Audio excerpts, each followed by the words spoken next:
Kidney हमारे शरीर का एक वाइटल ऑर्गन है। जब भी हम किडनी फेलियर की बात करते हैं, ये किडनी फेलियर दोनों किडनी का होता है। देखिए, किडनी फंक्शन टेस्ट एक तरीके से मार्कर है किडनी के फंक्शंस को असेस करने का। देखिए, डोनेशन से पहले हम लोग डोनर की मेडिकल फिटनेस को रेसिपिएंट से भी ज्यादा अच्छे से देखते हैं। एक और टेस्ट है जो किडनी के फंक्शन के बारे में बताता है, वो है हमारा सिंपल यूरिन रूटीन टेस्ट। सभी पेशेंट्स को अपने किडनी फंक्शंस के टेस्ट रेगुलरली फ्रीक्वेंट इंटरवल पे कराने चाहिए। जिनको फैमिली डिसऑर्डर्स है, हेरिडिटरी डिसऑर्डर्स हैं, इन वाले पेशेंट्स को और भी सतर्क रहना है, अपने किडनी फंक्शंस रेगुलरली। हर पेशेंट को आफ्टर 40 और 45 इयर्स के बाद एटलीस्ट अपना ईयरली हेल्थ चेकअप्स करने चाहिए। एकदम राजमा के दाने की जैसे दिखती है, लोग समझते भी नहीं है कि इसकी इम्पोर्टेंस क्या है, लेकिन शरीर के बाकी ऑर्गन्स की तरह किडनीज इतनी इम्पोर्टेंट होती हैं कि अगर वो ना हो तो नौबत रोजाना डायलिसिस तक पहुंच जाती है। वैसे कुछ एक्सपर्ट्स का ये मानना है कि टेक्निकली स्पीकिंग आप किडनीज के बिना रह सकते हैं, लेकिन कब तक रह सकते हैं और किडनी हर मिनट आपके शरीर में क्या काम करती है, क्या उसकी इम्पोर्टेंस है। हमारे साथ डॉक्टर अनुजा पोरवाल हैं, जो कि डायरेक्टर हैं नेफ्रोलॉजी और किडनी ट्रांसप्लांट डिपार्टमेंट में फोर्टिस नोएडा हॉस्पिटल से जुड़ी हुई हैं। डॉक्टर साहब, बहुत बहुत स्वागत है आपका। किडनी एक ऐसी ऑर्गन है बॉडी में जिसको लेकर शायद लोग सबसे ज्यादा अनअवेयर या ये समझ लीजिए कि हाँ कोई वैल्यू नहीं है, दो किडनीज हैं, अपना पड़ी हुई हैं, काम कर रही हैं तो कर रही हैं। आप एज एन एक्सपर्ट क्या मानती हैं कि किडनीज की क्या अहमियत है हमारी? देखिए, किडनी हमारे शरीर का एक वाइटल ऑर्गन है और अगर किडनी फेल हो जाती है तो इंसान का जीवन मुश्किल से 3 से 6 महीने का है। और जब भी हम किडनी फेलियर की बात करते हैं, ये किडनी फेलियर दोनों किडनी का होता है। किडनी हमारे शरीर के बहुत एक तरीके से एक्सक्रीटरी सिस्टम है, मतलब जो क्लीनिंग करता है। हमारे शरीर में लगातार वेस्ट प्रोडक्ट, सारे टॉक्सिन्स जो शरीर की बहुत सारी एक्टिविटीज की वजह से प्रोड्यूस होते हैं, वो सारे एक्यूमुलेट होते रहते हैं। उन सबको केवल एक किडनी के माध्यम से ही शरीर से निकाला जा सकता है। अगर ये सारे टॉक्सिन्स नहीं निकल पाते हैं तो हमारे लिए हम लिवेबल नहीं रह जाती हैं, लाइफ को खतरा हो जाता है। इसके अलावा किडनी के बहुत सारे सिंथेटिक फंक्शंस भी हैं, जैसे शरीर में खून को बनाना, हमारे ब्लड प्रेशर को रेगुलेट करना, बहुत सारे हार्मोन्स जो हमारी बोन हेल्थ के लिए जरूरी हैं, हमारे हार्ट के फंक्शंस को अच्छा रखने के लिए जरूरी हैं, वो सारे किडनी में कुछ प्रोड्यूस होते हैं, कुछ रेगुलेट होते हैं, कुछ की मात्रा एक्सक्रीट होती है। किडनी इन नटशेल हमारे जीवन को सुचारू रूप से चलाने के लिए बहुत ही इम्पोर्टेंट ऑर्गन है। बिल्कुल, आप इसे आसान भाषा में ऐसे समझिए कि आपका घर है जो देखने में साफ लगता है, लेकिन अगर उसमें रोजाना झाड़ू पोछा साफ सफाई ना हो तो 6 दिन बाद उस घर का क्या हाल होगा। बिल्कुल वही काम किडनी करती है और इससे भी ज्यादा अहम काम करती है। मेडिकल भाषा में उसको समझने और समझाने की कोशिश करेंगे। KFT एक ऐसा टेस्ट होता है जो बहुत इंपॉर्टेंट माना जाता है अगर आप अपनी day to day basic checkup कराते हैं उसमें भी, और अगर हॉस्पिटल में मरीज एडमिट है तो भी किडनी फंक्शन टेस्ट पे डॉक्टर्स की हमेशा नजर रहती है। किस लिए किडनी फंक्शन टेस्ट को इतना इंपॉर्टेंट माना जाता है कि सर्जरी से पहले, पोस्ट ऑपरेटिव, जब भी हॉस्पिटल में मरीज भर्ती है, चाहे ऑपरेशन हुआ है नहीं, उस पर लगातार नजर रखी जाती है? देखिए, किडनी फंक्शन टेस्ट एक तरीके से मार्कर है किडनी के फंक्शंस को असेस करने का। ये एक सिंपल ब्लड टेस्ट होता है। यदि आपके ब्लड में यूरिया की मात्रा या क्रिएटिनिन की मात्रा बढ़ी हुई है तो दिस इज एन इंडिकेटर कि आपकी किडनी में कोई परेशानी हो सकती है। कई बार किडनी का काम मैंने बताया, इलेक्ट्रोलाइट्स शरीर में सोडियम, पोटेशियम, एसिड, इन सब की एक बहुत ही डेलिकेट मात्रा होती है। ये सारे इलेक्ट्रोलाइट हमारे शरीर के लिए बहुत जरूरी होते हैं और इनकी मात्रा ऊपर या नीचे होना जानलेवा हो सकता है। इन सारे इलेक्ट्रोलाइट्स की पता भी हमें किडनी फंक्शन टेस्ट में चलता है। इसके अलावा एक और टेस्ट है जो किडनी के फंक्शन के बारे में बताता है, वो है हमारा सिंपल यूरिन रूटीन टेस्ट पूजा। यूरिन रूटीन टेस्ट में अगर आपको कोई भी प्रोटीन का लीकेज है, ब्लड का लीकेज हो रहा है, तो ये एक तरीके से श्योर साइन है कि आपकी किडनी में किसी तरीके की खराबी या तो आ चुकी है या आने वाली है। हमें ये दोनों टेस्ट, जैसा आपने बताया, हर सर्जरी से पहले हर जगह सारे हेल्थ चेकअप्स पे KFT पे लोगों की नजर होती है। उसका कारण यही है कि इन दोनों सिंपल टेस्ट के थ्रू हम किडनी की बहुत सारी जानलेवा बीमारियों के बारे में अंदाजा लगा सकते हैं और ये मापक है किडनी की खराबी। बिल्कुल, अगर छोटा सा प्रोसीजर भी करना हो तो भी डॉक्टर्स प्रेफर करते हैं कि आपके पास एक लेटेस्ट किडनी फंक्शन टेस्ट होना चाहिए, जिससे समझ में आए कि आपकी बॉडी की मोटे तौर पर जो हालत है वो ठीक है। आपने हम किडनी फेलियर की बात की और आपने कहा कि किडनी फेलियर का मतलब होता है कि दोनों ही किडनीज जो है वो फेल हो गई। क्या ऐसा हो सकता है कि एक किडनी थोड़ी ज्यादा काम कर रही है, एक थोड़ा कम काम कर रही है, ऐसे हालात होते हैं किडनी फेलियर में? देखो पूजा, बिफोर आपके इस क्वेश्चन को आंसर देने से पहले मैं आपको सिर्फ ये बताऊंगी, किडनी फेलियर दो तरीके का होता है। एक होता है अक्यूट किडनी इंजरी या जो किसी भी बीमारी, जैसे आपने अभी पहले क्वेश्चन में मेंशन किया कि सर्जरी से पहले हर डॉक्टर की नज़र में होता है कि एक बार KFT ठीक होना चाहिए। किसी भी सर्जरी में, किसी भी इन्फेक्शन में, जैसे डेंगू, मलेरिया, कोविड, इन सारे इन्फेक्शंस में जब किसी भी अन्य कारण से इन्फेक्शन या सर्जरी के बाद किडनी में इन्वॉल्वमेंट आता है, इसको हम लोग अक्यूट किडनी इंजरी कहते हैं।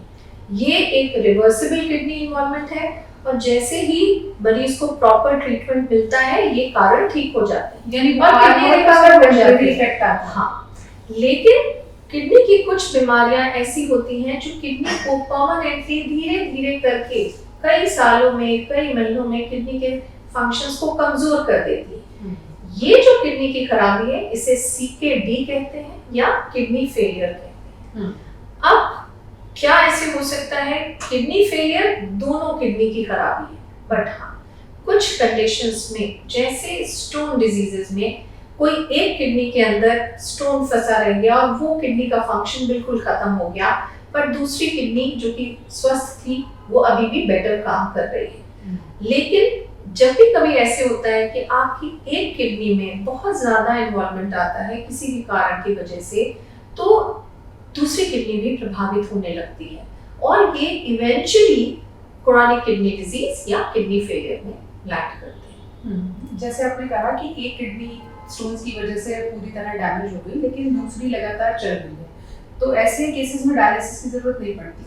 देखिए, शुरू में जब तक वो किडनी पूरे शरीर के फंक्शंस को संभाल पाएगी वो ओवरवर्क करती रहेगी, बट ये कोई भी चीज हम सब जानते हैं, अगर कोई भी सिस्टम हमारा या हम खुद भी अगर लगातार कोई भी व्यक्ति ओवरवर्क कर रहा है जो उसकी कैपेसिटी के बाहर है, वो जल्दी थकेगा, उसकी एजिंग फास्ट होगी, वो जल्दी खराब होगी। So initially for some time वो एक किडनी अच्छा काम करती रहेगी, मगर आफ्टर सम टाइम वो किडनी भी वीक होने लगेगी, फिर उसमें भी खराबी आने लगेगी। तो जो लोग एक किडनी पर सरवाइव करते हैं तो लाइफ लॉन्ग, उनकी लाइफ कैसी रह सकती है? वो होते हैं हेल्दी इंडिविजुअल जिनकी दोनों किडनी ठीक होती है। दूसरी किडनी पर प्रभाव जब कहा यह जाता है कि यदि हमारे बचपन से दोनों किडनी अच्छी बनी है तो आफ्टर 12 इयर्स ऑफ एज हम एक किडनी से अपना जीवन सुचारू रूप से चला सकते हैं, मगर वो दोनों किडनी हेल्दी बनी होनी चाहिए, स्वस्थ। इसी सिचुएशन में हम एक किडनी को निकालते हैं और दूसरे शरीर में ट्रांसप्लांट कर देते हैं। मगर यहाँ हम लोग बात कर रहे हैं कि एक किडनी किसी बीमारी की वजह से खराब हुई और वो बीमारी, देखिए स्टोन अगर टेम्परेरी फंसा होगा तो उस किडनी को परमानेंट डैमेज कभी नहीं करेगा। यदि वो बचपन से उसको स्टोन बन रहे हैं और लगातार स्टोन फंसे रहने की वजह से किडनी खराब हुई है, ओनली इन दैट सिचुएशन दूसरी किडनी को डैमेज होगा। ऐसा यूजुअली नहीं होता। अगर ऐसे होता है कि टेम्परेरी इन्वॉल्वमेंट की वजह से एक किडनी हटानी पड़ती है तो दूसरी किडनी बहुत अच्छी तरीके से आपकी एक किडनी के फंक्शंस को टेक ओवर करती है। इंडिया में तो लिविंग डोनर ट्रांसप्लांट बहुत ज्यादा होते हैं, तो उसमें अगर एक किडनी निकाली है डोनर की, उसको कोई प्रॉब्लम होने के चांसेस नहीं?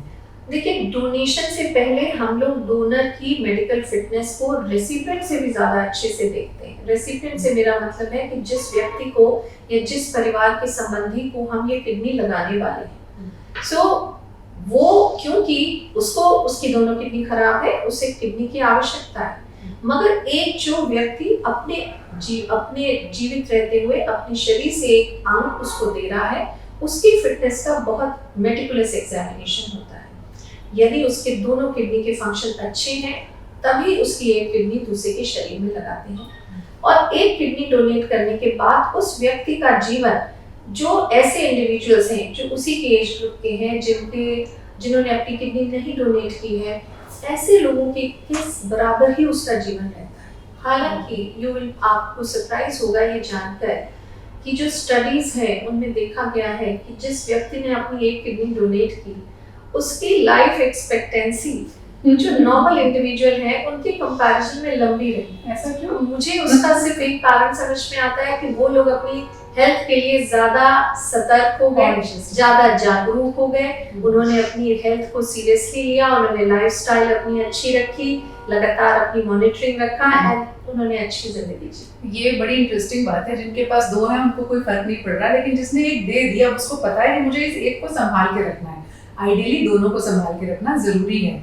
तो जब हम कह रहे हैं संभाल के रखना या किडनी हेल्थ का ख्याल रखना, क्या गलतियां लोग करते हैं डे टू डे लाइफस्टाइल में जिसकी वजह से किडनी खराब होती है? देखिए, सबसे बड़ी गलती होती है कि जिस भी कुछ किडनी की बीमारी के लिए कुछ ना प्रीडिस्पोजिंग फैक्टर्स होते हैं। पूजा, कुछ ऐसे फैक्टर्स हैं, कुछ ऐसी बीमारियां हैं जिसमें किडनी के खराब होने के चांसेस आर मच हायर, जैसे diabetes number 1, high blood pressure, बार बार स्टोन की बीमारी होना, बहुत सारी कुछ कंजेनाइटल बीमारियां हैं जो मैंने बताया कि जन्मजात आपकी किडनी कमजोर बनी है, या यूरिनरी ट्रैक्ट एक्सक्रीटरी सिस्टम में कोई प्रॉब्लम है, या फिर कई बार कुछ मल्टी सिस्टम डिसऑर्डर्स होते हैं जैसे ल्यूपस नेफ्राइटिस, रूमेटॉइड आर्थराइटिस, इस तरीके की बहुत सारी बीमारियां मल्टी सिस्टम इन्वॉल्वमेंट करती हैं।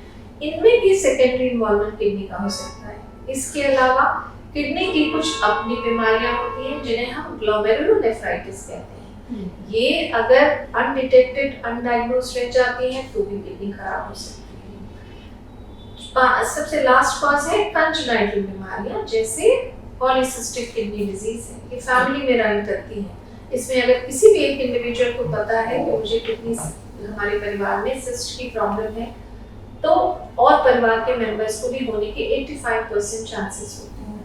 तो यदि जिस भी पेशेंट को जो मैंने बताए ये सारे प्रीडिस्पोजिंग या रिस्क फैक्टर्स हैं, ऐसे सभी पेशेंट्स को अपने किडनी फंक्शंस के टेस्ट रेगुलरली फ्रीक्वेंट इंटरवल पे कराने चाहिए।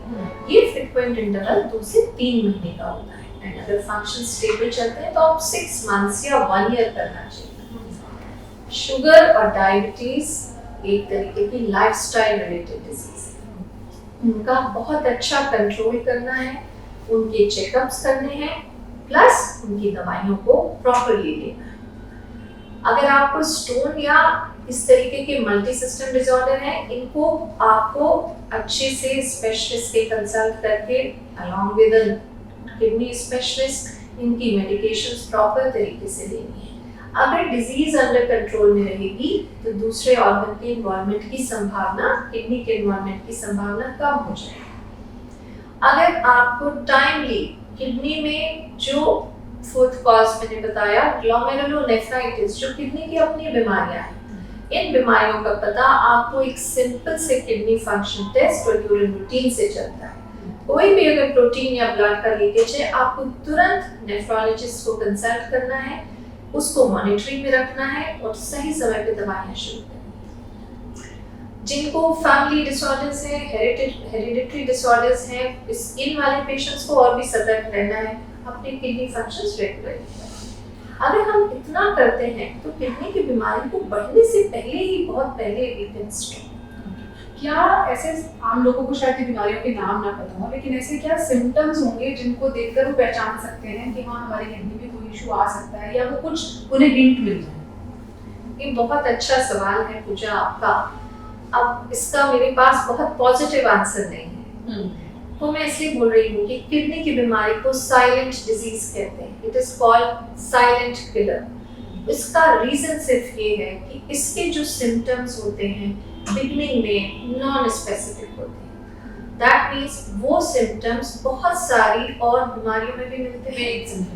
और जैसे कि क्या सिम्टम्स है वो भी मैं बताऊंगी। किडनी की बीमारी के symptoms majority of the time तब आते हैं जब किडनी की बीमारी एडवांस हो चुकी होती है, ऑलमोस्ट इरिवर्सिबल वाली स्टेज में हो जाती है। लेकिन कुछ ऐसे सिम्टम्स हैं जिनको अगर हम सतर्क रहते हैं तो हम उन सिम्टम्स को समझ सकते हैं। जैसे शरीर में सूजन आना, आपके ब्लड प्रेशर का अनकंट्रोल्ड रहना, है ना, आपकी शुगर्स जो सडनली कंट्रोल एकदम आपकी बढ़ी हुई चल रही थी, अब वो शुगर कम होने लगी है। शुगर का कम होना किडनी में इन्वॉल्वमेंट को बताता है। आपको भूख कम लगना, शरीर में इचिंग का रहना, स्किन का एकदम ड्राई हो जाना, रात को नींद नहीं आना, चलने फिरने में सांस फूलने लगना, चेहरे पर सूजन का आना, स्पेशली जब आप मॉर्निंग में सो के उठते हैं उस समय आपको अपना चेहरा सूजा हुआ लग रहा है, रात में यूरिन का बार बार आना, आपकी भूख का कम हो जाना, आपको खाना देखकर खाने की इच्छा नहीं होना, सुबह जब आप ब्रश करने जाते हैं उस समय आपको ब्रश करने के बाद एकदम उल्टी आती है, आपको लगातार नौशिया या जी मिचलाता रहता है, बार बार वॉमिटिंग टेंडेंसी हो रही है, यंग फीमेल्स में अनएक्सप्लेन्ड खून का कम होना जिसका कोई और कारण नहीं पिकअप हो रहा है। ये सारे कुछ सटल कॉजेज हैं। बच्चों में या यंग इंडिविजुअल्स में अगर ब्लड प्रेशर का मिलता है बढ़ा हुआ, तो ये एक तरीके से 90% ऑफ द टाइम किडनी के बीमारी में बढ़ा हुआ होता है। आजकल जो एडोलेसेंट इंडिविजुअल हैं, जो यंग बच्चे हैं, उन तक में भी ब्लड प्रेशर मिलता है, उनमें भी किडनी की बीमारी बहुत कॉमन है।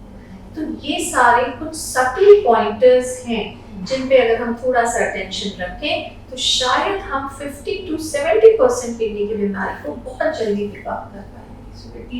क्वेश्चन, जैसे आपने कहा कि बड़े लेट सिम्टम्स भी हो सकते हैं और बहुत लेट पता चलता है, एज ग्रुप के हिसाब से क्या कोई रूटीन होना चाहिए कि इतनी एज पर आपको फ्रीक्वेंटली KFT या कोई और एडवांस टेस्ट जिसकी ज़रूरत है उनको कराते रहना चाहिए? देखिए, हम सभी को आफ्टर 40, पहले ये एज जो कट ऑफ था that was more than 50 years, but अब हम लोग पेशेंट्स को बताते हैं कि हर पेशेंट को आफ्टर 40 और 45 इयर्स के बाद एटलीस्ट अपना ईयरली हेल्थ चेकअप्स करने चाहिए।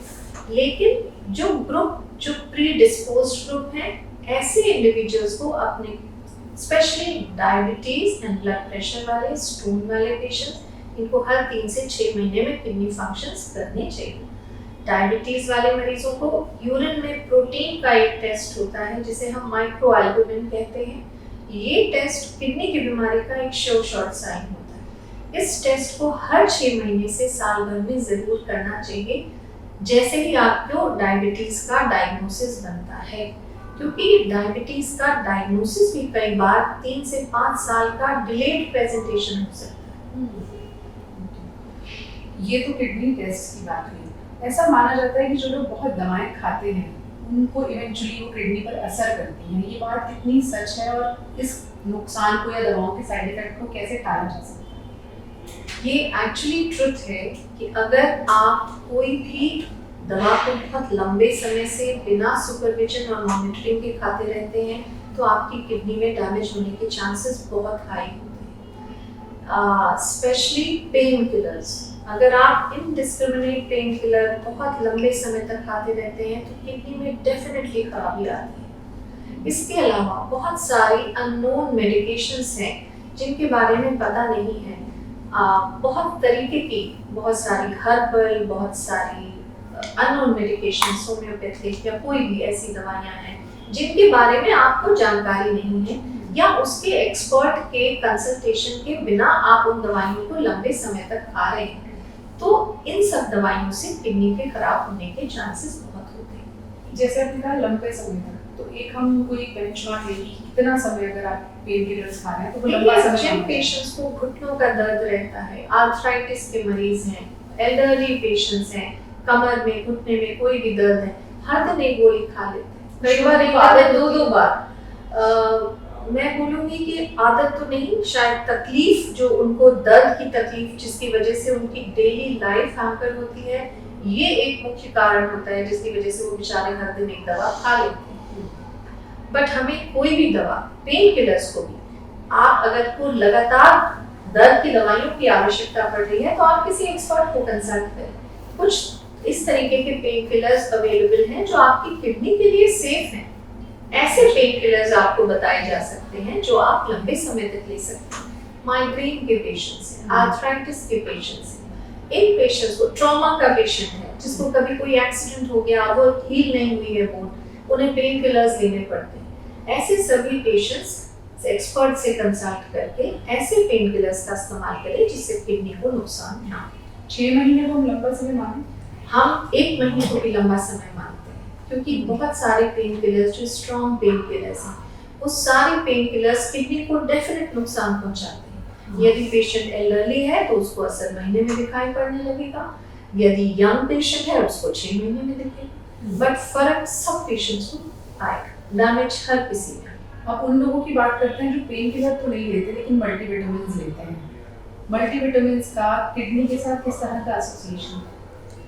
देखिए, मेरा सिर्फ एक है जो मैं सभी व्यूअर्स या जो भी हमें सुन पा रहे हैं उनको यही कहना चाहूँगी, कोई भी मल्टीविटामिन, कोई भी आप ऐसा न्यूट्रिशनल या हेल्थ सप्लीमेंट बिना किसी अच्छे फिजिशियन को कंसल्ट किए बिना ना लें। देखिए, सारे मल्टीविटामिन्स एंड न्यूट्रिएंट्स की एक डेलिकेट बैलेंस शरीर में रखना है, ना तो उनकी ओवरडोजेज हमारे लिए अच्छी है, ना डेफिशिएंसी अच्छी है। बट कोई भी मल्टीविटामिन, अब बहुत मुश्किल है आज के समय में ये बताना कि कौन सा मल्टीविटामिन अच्छा है कौन सा नहीं, but as per the requirement कितने दिन उसकी डोजेजेस की आपको जरूरत है वो आप कंसल्ट करके डिसाइड करके उतने समय लेने के बाद एक रिपीट चेक कराएं। अगर वो डेफिशिएंसी कंप्लीट हो चुकी है then you should not be taking. ऐसा कोई हेल्थ बेनिफिट नहीं है कि आप किसी एक मल्टीविटामिन को लगातार लाइफ लॉन्ग खाते हैं, ऐसा करना उचित नहीं। ये बात कितनी सही है कि अगर आप एक बैलेंस डाइट ले रहे हैं जिसमें सब न्यूट्रिएंट्स हैं तो आपको उनकी ज़रूरत नहीं पड़ेगी किसी भी मल्टीविटामिन की। मेरी राय में अगर आप हेल्दी बैलेंस डाइट कंज्यूम करते हैं पूजा, तो आपको मल्टीविटामिन्स की कोई आवश्यकता नहीं। सो रादर देन कि हम एक दवाई या एक मल्टीविटामिन सप्लीमेंट पे अपना फोकस रखें, हमें अपनी डाइट को इतना सम्पचुअस और न्यूट्रिशियस बनाने की कोशिश करनी चाहिए जिसमें हमें जो रिक्वायर्ड है हमारी उस एज ग्रुप, उस वेट के अकॉर्डिंग जो भी हमारी डाइटरी रिक्वायरमेंट है, हमारी diet should fulfil that dietary requirement. Okay, अब chronic kidney disease, kidney failure, इन मरीजों की बात करते हैं। किडनी फेलियर अगर कोई सुनता है तो उसको लगता है बस अब काम खत्म, अब तो किडनी फेल हो गई, अब हमें ऊपर जाना है। ये धारणा कितनी सही है? ये धारणा बिल्कुल गलत है। देखिए, किडनी की जो फेलियर है उसके 5 स्टेजेस होते हैं। मैंने बताया कि सबसे पहले हमें फोकस ये करना है कि हमें जो रिस्क फैक्टर है वो किडनी को खराब ही ना करे। ये हो गया हमारा प्राइमरी स्टेप कि हम अपने डिजीज के लिए अवेयर हो रहे हैं। यदि जिन पेशेंट्स को रेगुलर चेकअप कराएं, रेगुलर चेकअप में हमें पता लगता है कि अब हमारी किडनी में इन्वॉल्वमेंट है, ऐसे मरीजों को भी होपलेस नहीं हो जाना है कि तुरंत मेरी किडनी एकदम डैमेज होने वाली है। अगर यदि समय पर ये बीमारियां डायग्नोज हो जाती हैं, आज के टाइम में बहुत सारा ट्रीटमेंट पॉसिबल है जो इस बीमारी की बढ़ने की स्पीड को बहुत कम या खत्म की स्टेज तक पहुंचा सकता है, जिससे आपकी किडनी की लाइफ मल्टीपल इयर्स मल्टीफोल्ड वे में आपकी प्रोलॉन्ग हो सकती है। तीसरा, यदि हमें किडनी की बीमारी का पता उस स्टेज पे लगा जब हमारी दोनों किडनी केवल 10% काम कर रही है। इन एक्चुअल स्टेजेस जो लोग समझते हैं किडनी फेलियर वही स्टेज है जब दोनों किडनी केवल लेस देन 10% काम कर रही है, इसको किडनी फेलियर है। इस स्टेज में भी आपके पास अपनी लाइफ को अच्छा रखने के 2 तरीके हैं, एक डायलिसिस के माध्यम से, दूसरा किडनी ट्रांसप्लांट के माध्यम से। डायलिसिस शरीर के वो टॉक्सिन्स जो हमारी किडनी जो कि अब काम नहीं कर रही है, नहीं निकाल पा रही है, डायलिसिस उस टॉक्सिन्स को एक मशीन के थ्रू साफ कर देती है। डायलिसिस ऐसा प्रोसेस है जिससे सभी पेशेंट्स को डर लगता है बिकॉज किडनी फेलियर के पेशेंट्स को लाइफ लॉन्ग डायलिसिस करनी पड़ती है। इससे भी बहुत कमजोर क्यों? अगर देखिए हमारी किडनी काम नहीं कर रही है, यदि हम टॉक्सिन्स को नहीं निकालेंगे पूजा, तो हमारी लाइफ की लॉन्गेविटी खत्म हो जाती है। हम केवल ऐसा पेशेंट 3 से 6 महीने जिंदा रह सकता है। डायलिसिस ऐसे पेशेंट्स को कम से कम अमूमन इयर्स, अगर अच्छी डायलिसिस कोई पेशेंट अच्छे सेंटर पे करा पा रहा है तो उसकी life expectancy can be 10 to 14 years also। Dialysis पर इतना दिन भी पेशेंट अच्छा करते हैं। नॉर्मली डायलिसिस पेशेंट्स का लाइफ स्पैन वेरी करता है, कैसा सेंटर है, कैसी पेशेंट की हेल्थ है और पेशेंट को कितना रेगुलर है अपनी दवाइयों, डायलिसिस, इन सब चीज़ों के लिए, और पेशेंट की क्या अंडरलाइन बीमारियां हैं। कई बार पेशेंट 3 साल, 5 साल, 7 साल ऐसे भी बोलते हैं डायलिसिस पेशेंट्स की एज लाइफ स्पैन को। लेकिन अगर अच्छे से रेगुलर तरीके से पेशेंट डायलिसिस कराता है, दवाइयाँ लेता है, नेफ्रोलॉजिस्ट को फॉलो करता है, it can be 10 to 14 years also। क्या चैलेंजेस हैं डायलिसिस के और लोग इतना घबराते क्यों हैं कि अब तो डायलिसिस करना पड़ेगा? देखिए, चैलेंजेस, सबसे बड़ा चैलेंजेस होता है फाइनेंशियल ड्रेनेज का, केयर गिवर फटीग का। सीकेडी पेशेंट्स का जो परिवार है उसको इस पेशेंट की केयर लाइफ लॉन्ग करनी है। इन डायलिसिस एक ऐसा प्रोसेस है जिसमें मरीज को हफ्ते में 2 या 3 बार हॉस्पिटल आना है, वहाँ पर 4 घंटे की डायलिसिस करानी है और फिर जाना है। सो अटेंडेंस के लिए बहुत टीडियस हो जाता है कि परिवार का एक सदस्य इसी काम में उनको अकम्पनी करे। दूसरा, जो पेशेंट है उसके लिए, क्योंकि या तो वो अगर यंग पेशेंट है, पढ़ रहा है, जॉब कर रहा है, या एल्डरली पेशेंट है, उसके लिए आना जाना समस्या है। ये सारे लॉजिस्टिक्स प्रॉब्लम्स बहुत होती हैं। इसके अलावा डायलिसिस के पेशेंट्स को भी बहुत सारे रिस्ट्रिक्शंस होते हैं खाने पीने में और पानी और बाकी चीज़ों में। उन रिस्ट्रिक्शंस की वजह से उनकी क्वालिटी ऑफ लाइफ भी थोड़ी पुअर हो जाती है। प्लस डायलिसिस के पेशेंट को डायलिसिस रेगुलर करानी है, उन्हें लाइफ के उस शेड्यूल से स्टिक होके रहना है। तो ये जो बाइंडिंग है उनकी कि उन्हें सेंटर पे डायलिसिस के लिए हर 2 दिन या 1 दिन छोड़ के आना है, ये उनकी लाइफ की क्वालिटी को, उनकी फ्रीडम को भी हैम्पर करता है। इन सब से बचने का हमारे पास, लेकिन अगर वो इन सारे प्रिकॉशंस को कंप्लाई करता है तो उसकी क्वालिटी ऑफ लाइफ अच्छी होती है। They can live good life even being on dialysis। There is another form of dialysis जिसे हम peritoneal dialysis कहते हैं पूजा। इस peritoneal dialysis को पेशेंट अपने घर पे कर सकता है, खुद से कर सकता है। उसको सेंटर पे आना की जो लिमिटेशन है वो नहीं रहती। थर्ड ऑप्शन हमारे पास है जिसे हम किडनी ट्रांसप्लांट कहते हैं।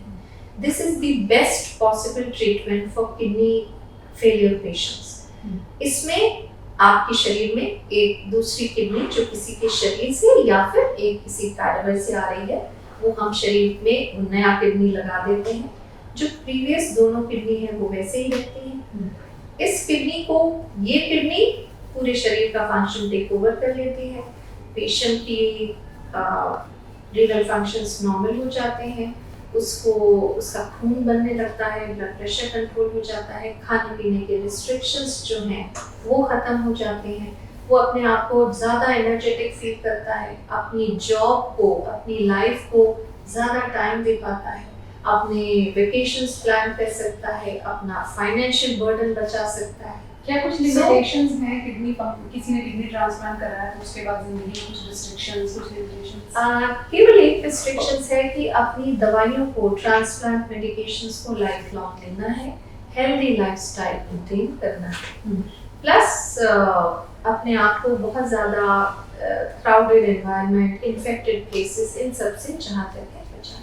सक्सेस रेट किडनी ट्रांसप्लांट का सक्सेस रेट पूजा 95 to 99, 97% या अप टू 99% भी हम लोग बोलते हैं। बहुत सारे लोग सलाह देते हैं किडनी की सेहत के लिए पानी ज़्यादा पियो, कुछ लोग कहते हैं कम पियो। क्या नियम होना चाहिए? किसी भी हेल्दी इंडिविजुअल को कम से कम 10 से 12 ग्लास पानी एवरीडे पीना चाहिए।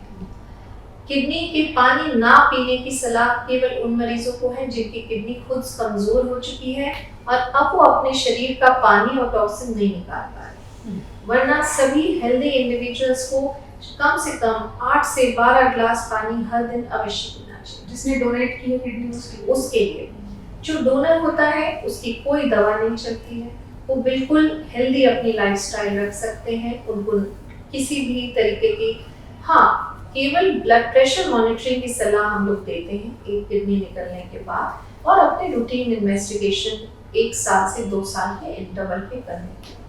बाकी डोनर की लाइफ में कोई रिस्ट्रिक्शन नहीं, वो सब कुछ खा सकते हैं, सब कुछ कर सकते हैं, हर कहीं जा सकते हैं। ऐसे कोई फूड या फिर लाइफस्टाइल हैबिट्स जो किडनी की दुश्मन होती है? Healthy lifestyle, unhealthy lifestyle kidney की दुश्मन है, क्योंकि हम आपके जितने भी ये प्रोसेस्ड और जंक फूड है, हाई सॉल्ट इनटेक है, बहुत ज़्यादा शुगर का इनटेक है, बहुत ज़्यादा फैटी ऑयली चीज़ें हैं, ये सारी चीज़ें लाइफस्टाइल रिलेटेड बीमारियों को बढ़ाती हैं। और ये लाइफस्टाइल रिलेटेड बीमारियां, diabetes, blood pressure, heart disease, kidney की बीमारी के लिए मेजर रिस्क फैक्टर है। In fact, obesity is now the 5th most common lifestyle disease, जिसकी वजह से organ involvement है और kidney में involvement आता है। So, unhealthy lifestyle सबसे ज़्यादा नुकसान करती है kidney के मरीज को। कोई ऐसे फूड हैबिट्स लोगों को बदलने चाहिए ताकि उनकी उन्हें अपने खाने में फ्रेश फ्रूट्स एंड वेजिटेबल्स, 8 से 12 ग्लास पानी, कम नमक, कम चीनी का खाना, प्लस बहुत सारे आर्टिफिशियल स्वीटनर्स, ये पैक्ड टिन्ड कैंड फूड्स हैं, इन सब चीज़ों को अवॉइड करें। जो खाना हम अपने घर में बनाते खाते हैं उससे हेल्दी खाना कुछ भी नहीं। अननेसेसरी सब ये जो आपने मेंशन किया, न्यूट्रिशनल सप्लीमेंट्स, हेल्थ बूस्टर्स, आजकल बहुत फैड है लोगों में स्लिमिंग ड्रिंक्स का, बहुत सारे ऐसे सप्लीमेंट्स का, प्रोटीन सप्लीमेंट्स। हाँ, मैं उसके बारे में भी बताती हूँ। ये सारी जो आर्टिफिशियल चीजें हम कर रहे हैं, ये किडनी के लिए स्ट्रिक्ट नो। किडनी हेल्थ को अच्छा रखने के लिए इन चीजों से आप दूर रहें। यदि आपने वेट लॉस भी करना है, regular exercise and dietary precautions rather than going back to slimming medications ले रहे हैं, उनको अवॉइड करें। जिमिंग के टाइम में लोग जो आर्टिफिशियल प्रोटीन सप्लीमेंट्स लेते हैं, जैसे क्रियाटिन कहते हैं, वो भी किडनी को नुकसान पहुंचाता है। जब भी आप रेगुलर वर्कआउट करें, उस समय अपने हाइड्रेशन को अच्छा रखें। जो नॉर्मल प्रोटीन सोर्सेज हैं, जो जितने भी वेजिटेबल या नॉन वेजिटेबल प्रोटीन सोर्सेज हैं, विच आर लाइक ऑर्गेनिक है, नोन सोर्सेज है, उन सोर्सेज का इस्तेमाल। किडनी ट्रांसप्लांट के लिए जब कोई कैंडिडेट देखा जाता है कि इस मरीज का हो सकता है, तो मोटे तौर पर क्या क्राइटेरिया है कि किन पेशेंट्स को किडनी ट्रांसप्लांट से ज़्यादा फायदा होता है और कुछ एक ऐसे होंगे जो उसके कैंडिडेट नहीं होंगे? देखिए, ऐसे सभी पेशेंट जो लेस देन 60 to 65 इयर्स की एज में हैं, ऐसे सभी पेशेंट्स को किडनी ट्रांसप्लांट किया जा सकता है। एल्डरली पेशेंट्स को किडनी ट्रांसप्लांट हम लोग मना करते हैं। या फिर एक्टिव इन्फेक्शन की प्रेजेंस में किसी पेशेंट को कोई एक्टिव या ऑनगोइंग कैंसर है, ऐसे पेशेंट्स को किडनी ट्रांसप्लांट का इंडिकेशन नहीं है, उनको किडनी ट्रांसप्लांट हम लोग नहीं करते। या आपको अगर और ऑर्गन फेलियर है, सपोज आपको हार्ट फेलियर है, आपको लिवर फेलियर है, ऐसी सिचुएशन में मल्टीपल ऑर्गन ट्रांसप्लांट करना होता है। उस सिचुएशन में अकेले किडनी ट्रांसप्लांट नहीं करते हैं, combined liver kidney transplant, heart transplant या समथिंग लाइक दैट। इस तरीके से आपने जिमिंग जो लोग करते हैं उनको प्रोटीन सप्लीमेंट्स अक्सर लेते हैं, हम खबरों में भी देखते हैं कि किडनी खराब हो गई उसके बाद। बहुत सारे लोग डेली लाइफ में भी, जो वेजिटेरियंस हैं खासतौर पर, उन्हें लगता है कि प्रोटीन की रिक्वायरमेंट नॉर्मल खाने से पूरी नहीं होगी, वो भी प्रोटीन लेते हैं। तो क्या कुछ ऐसा रूल है कि इतना लेंगे तो सेफ है, इससे ज़्यादा नुकसान कर सकता है? हमारे शरीर को 1 ग्राम पर केजी बॉडी वेट प्रोटीन की आवश्यकता है। मेरी यही सलाह है कि आप उस 1 ग्राम पर केजी बॉडी वेट प्रोटीन की जो रिक्वायरमेंट है उसको डाइटरी सोर्सेज से कवर अप करें। You can consult a good dietitian, वो आपको बहुत सारे ऑप्शंस वेजिटेरियन लोगों को भी बता पाएंगे कि जिसमें आपका गुड सोर्स ऑफ प्रोटीन है, हेल्दी सोर्स ऑफ प्रोटीन। यदि आप आर्टिफिशियल प्रोटीन सप्लीमेंट को यूज भी कर रहे हैं तो सबसे पहले उसके सोर्स को चेक करें। आजकल इट इज़ वेरी डिफिकल्ट कि कौन सा प्रोटीन सोर्स अच्छा है, कौन सा नहीं अच्छा है, किस प्रोटीन सप्लीमेंट में क्या यूज हुआ है। सो मेरी यही सजेशन है कि उस प्रोटीन सप्लीमेंट को कम से कम यूज करें। रेकमेंडेड डोजेजेस होती हैं कि उसको बेस्ड की वो जो प्रोटीन सप्लीमेंट है उसका प्रोटीन कंटेंट कितना है। बट जब भी कभी आर्टिफिशियल प्रोटीन सप्लीमेंट्स को यूज करें, उसे transiently may be for 3 to 6 weeks time, इसके बियॉन्ड यूज ना करें। Then you give a break. Then you give a break, and then also you should see कि आपकी न्यूट्रिशनल रिक्वायरमेंट आपके dietary sources से पूरी हो पा रही है कि नहीं। और कोशिश करें कि अपनी डाइट को ऐसा रखें कि आपको सप्लीमेंट्स की ज़रूरत ना पड़े। आसान भाषा में कहें तो किडनी आपकी बॉडी का फिल्टर है, जो ब्लड से लेकर आप जो भी कचरा खाते हैं, जंक फूड खाते हैं, खराब खाना खाते हैं, जितना खराब खाते हैं उतना किडनी उसको फिल्टर करने में थक जाती है। तो किडनी न थके और आराम से काम करती रहे, उसके लिए आपको ध्यान रखना है कि आपका खाना हल्का हो, ताज़ा हो, जिसमें फल और सब्जियां ज़्यादा हो और कम से कम मेहनत आपकी किडनी को करनी पड़े। तो आज से आप अपने खाने की मेहनत पर ध्यान दीजिए, किडनी अपना काम खुद कर लेगी। Thank you so much doctor साहब हमसे जुड़ने के लिए। आई एम श्योर अभी बहुत सारे सवाल होंगे लोगों के मन में, आप वो सवाल हमें कमेंट सेक्शन में दे सकते हैं, हम एक्सपर्ट्स के जरिए उनका जवाब देने की कोशिश करेंगे। Thank you future, thank you everyone.